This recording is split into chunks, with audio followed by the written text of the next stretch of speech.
Empty. Go on. What popped into your head? An empty room? A blank page? Maybe just nothing at all? Whatever it is, hold on to that image for a second.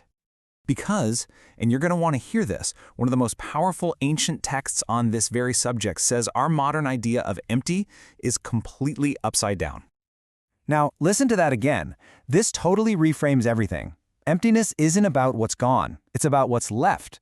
The palace is empty of certain things, elephants, gold, so that it can be full of something else, the community. It's not a void. It's a space defined by what's actually in it. So let's just throw out the idea of emptiness as a vacuum. Instead, let's think of it like a room. The whole game is about what you decide to remove from the room so you can clearly see what's really there. The original word in the Pali language is sunyata, and it's not some passive, spaced-out state of nothingness. No, it's an active, powerful state of focus. It's basically a technique for seeing reality with incredible, high-definition clarity. But here's the catch. A lot of the standard translations can feel, a bit dry, a bit academic. To really feel the power of this idea, we can't just translate the words on a page. We have to translate the actual experience. So, for this explainer, we're using a 3-layer method to bring this to life. First, we look at the modern standard translation. Then, we dig way deeper, down to the ancient root meaning of the word, a special linguistic insight called niruti.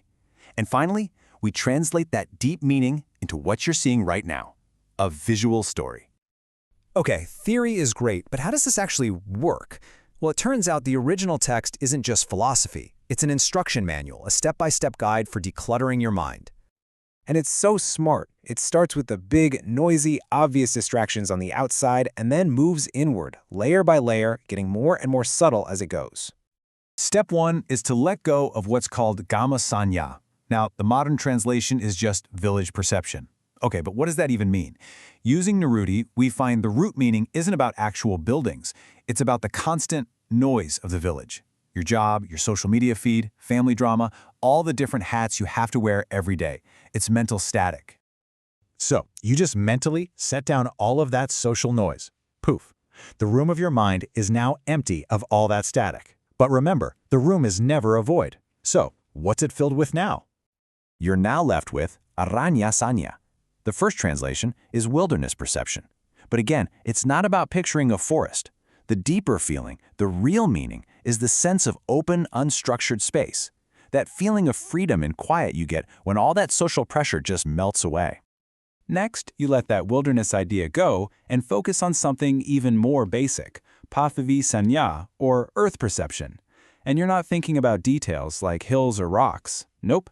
You are tuning into the feeling of the earth as one single, solid, unified foundation under you.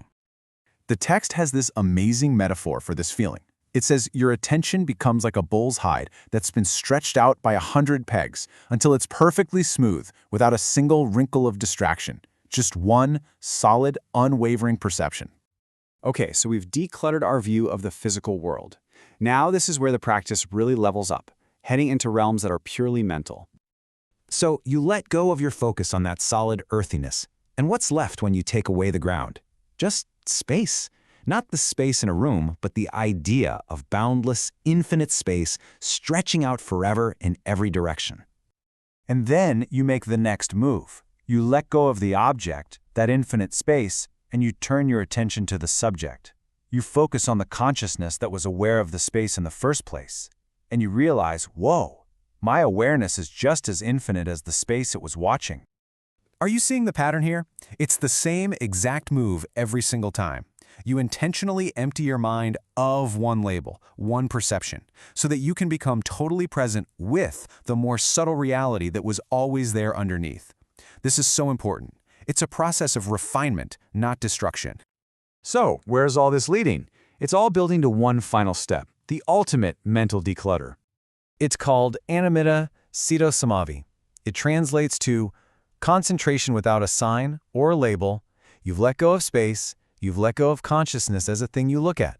What's left when you remove everything you can possibly perceive? Pure awareness itself.